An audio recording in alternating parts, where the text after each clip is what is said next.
The idea of globalist plans has moved far beyond academic papers and policy summits. It's now a phrase whispered in online forums, debated in living rooms, and questioned by citizens growing increasingly suspicious of the world's rapid transformation. On the surface, globalization seems harmless. Just countries working together, sharing resources, growing economies.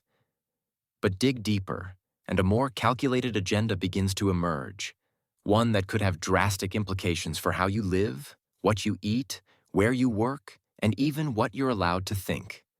Many point to the United Nations 2030 Agenda for Sustainable Development and the World Economic Forum's Great Reset as two of the most prominent cornerstones of this broader agenda. Presented as noble causes, ending poverty, tackling climate change, promoting equity, these initiatives may seem like common-sense global cooperation. But to others, they look like the blueprint for a new form of centralized control masked behind humanitarian language.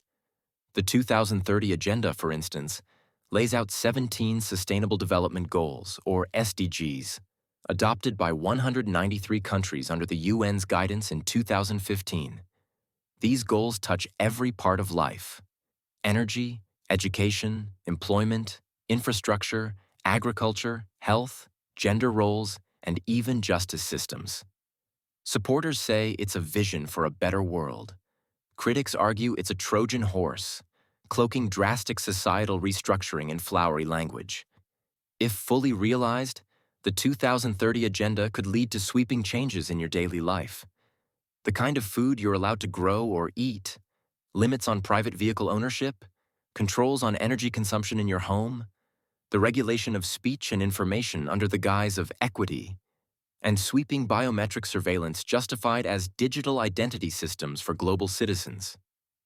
Then comes the Great Reset, a concept popularized by the World Economic Forum during the COVID-19 pandemic.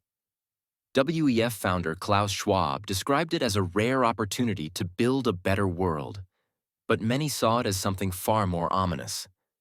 The pandemic, for all its tragedy, also served as a testing ground, a simulation, as some have put it, demonstrating how easily society can be locked down, economies halted, and populations coerced into compliance when fear takes hold. Under the banner of the Great Reset, the WEF envisions a transition to stakeholder capitalism, digital economies, climate-driven policy enforcement, and unprecedented integration of artificial intelligence into government and economic systems. This isn't theoretical. We've already seen coordinated language from world leaders, big tech CEOs, and financial giants. They want to reimagine capitalism. But what does that really mean? In practical terms, the Great Reset could redefine ownership, labor, and freedom itself. The now infamous phrase, "You will own nothing and be happy," wasn't satire. It was published in a 2016 WEF article. Critics interpret this as a foreshadowing of a rental-based economy where centralized entities hold assets, while individuals are perpetual users. Combine that with central bank digital currencies, CBDCs, digital ID passports, and the rise of ESG, environmental, social, governance, compliance models, and you begin to see how tightly controlled this future could become. Imagine not being able to access your money unless your carbon footprint is acceptable, or losing access to services because your social media posts conflict with community standards written by unelected organizations. It's a chilling possibility. But let's go a step further.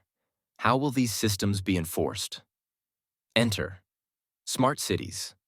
On paper, smart cities promise convenience, traffic flow optimization, energy efficiency, real-time crime monitoring, and digital governance. But beneath that glossy marketing lies a darker infrastructure of mass surveillance, data harvesting, and behavioral engineering.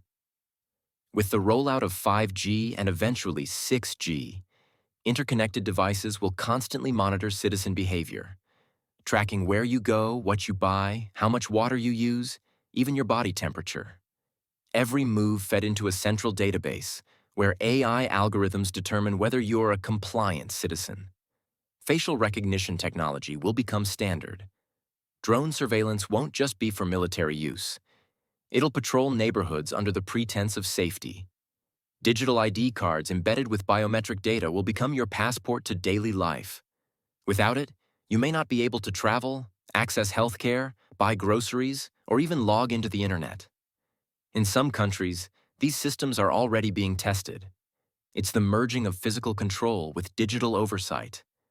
And when combined with CBDCs and social credit systems, like those piloted in China, this creates a framework for totalitarian digital governance. Your bank account, mobility, employment, and digital presence all tied to a centralized system that evaluates your trustworthiness based on predefined values set by global elites. This isn't science fiction. It's a model quietly spreading through public-private partnerships globally. Of course, mainstream media dismisses much of this as paranoia or conspiracy theory. But is it really a conspiracy if the goals and plans are published openly? The documentation is there for anyone to read. What's missing is the scrutiny. What kind of world are these so-called philanthropists and technocrats trying to build? And why do the same names keep appearing behind every initiative? Schwab, Gates, Rockefeller-linked NGOs, and Davos regulars? These are not democratically elected leaders, yet their influence on policy seems to transcend borders. Even the timeline raises eyebrows. The push for digital identity systems ramped up after COVID. The climate crisis narrative grew more urgent. There's an increased emphasis on centralized data collection, from health records to financial transactions. And it's all happening under the guise of global unity, a one-world solution to global problems. But unity, when enforced, is just control. What if this centralization is not about efficiency, but about eliminating resistance?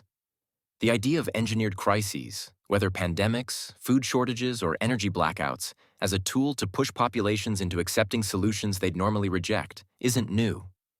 Problem, reaction, solution.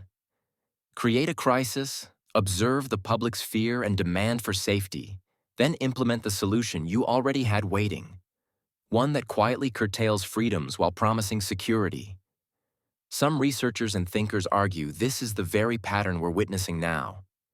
And perhaps the most alarming part? It's not being done in secret. It's being done in plain sight, dressed in the language of virtue. It's no longer about left or right. It's about top-down versus bottom-up, centralization versus decentralization, individual sovereignty versus collectivist control. You may not see the impact today, but these shifts are incremental.